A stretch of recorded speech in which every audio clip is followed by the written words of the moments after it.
Sana tu Bandar Johor Bahru, yang itu Paradigm Mall. Ni, tak jauh daripada Petronas, daripada Caltex. Apa yang korang jamin? Saya jamin harga kita dekat sini paling murah antara semua kedai yang korang pernah masuk. Dan kalau korang boleh buktikan yang kedai luasan lagi murah, kita akan bayar balik 3 kali ganda daripada perbezaan harga. Tapi betul ke murah? Jom tengok. Kursi-kursi camping yang ini RM10 seposen, ini RM18. Kalau yang macam gini RM52.90. Ni langsir. Silver ni RM18.80. RM20. Oven 38 liter RM158. Vacuum kereta RM11.52. Troli camping, ni harga dia. Ni genset. Genset baru jual kat sini. Harga dia ni.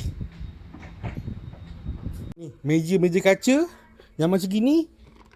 Tempat ni boleh tahan luas. Dia macam ala-ala IKEA, ada 2 tingkat. Cumanya kat sini ada macam-macam barang.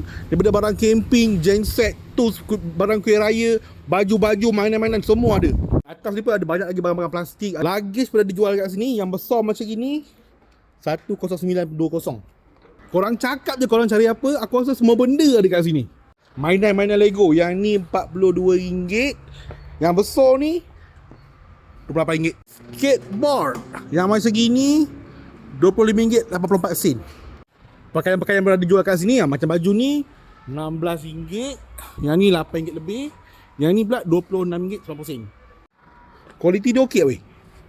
Boleh lah, boleh fight dengan Uniqlo. Ni baju winter macam gini RM40.90. Sini semua baju. Laki ada, perempuan ada. Yang macam gini punya baju RM17. Istimewa 7 hari bulan ni sampai 20 Mac. Korang spend RM50, korang akan dapat lagi voucher RM50. Ada banyak barang-barang yang akan ada special discount. Contoh macam meja kaca bulat ni, harga asal dekat RM80, jadi RM54 lebih.